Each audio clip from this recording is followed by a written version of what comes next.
My name is Baldev Binder and welcome to our 2-minute video series on legal issues affecting your business. Today I'm going to talk to you about the Incoterms. Yes, those strange 3-letter acronyms that appear in your sales contracts. The ICC has introduced new changes to the Incoterms that came into effect earlier this year. Now, no other 3-letter acronyms have been more misunderstood or misapplied than the Incoterms. This video doesn't deal with the new changes to the Incoterms. There's plenty of information of that on the ICC's website.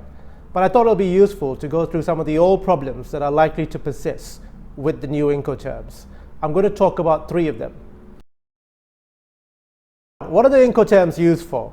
Now, the Incoterms designate where delivery occurs.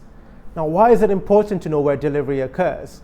This is because that's where risk passes from seller to buyer. Why is that important? Risk is important because that's where the buck stops if anything was to go wrong. What could possibly go wrong, you ask?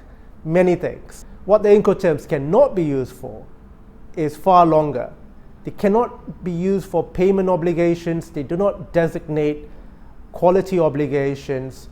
And most importantly, the Incoterms do not designate the passing of title. Title passes from seller to buyer by stipulation of the contract. The difference between FOB and CFR. I deal with a lot of traders, and even the experienced traders tell me that Incoterms effectively means FOB and CFR. FOB means the seller needs to deliver to a ship. CFR means that seller needs to deliver to a destination. Now, that's not quite correct because your delivery and your destination might not be the same place. Now, if you look at the pictorials made by the ICC on their website, you will see that when it comes to FOB and CFR contracts, strangely enough, the delivery happens exactly at the same place. That is when the goods are placed onto the ship at the load port.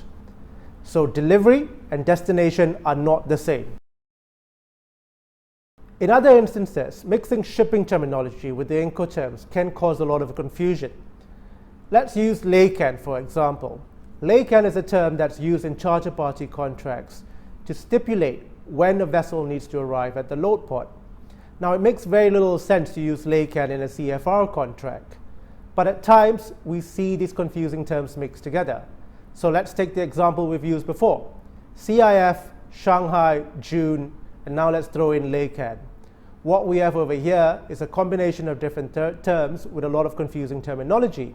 By June, is the seller meant to A, ensure the vessel arrives at the load port, B, goods are placed onto the vessel at the load port, or C, that the goods arrived in Shanghai by June.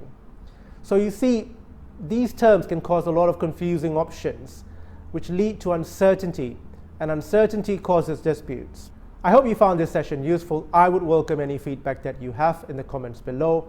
I have left some links to a written summary on some of the problems that we have come across in the Incoterms and a longer podcast conducted together with the ICC. Thank you and have a great day.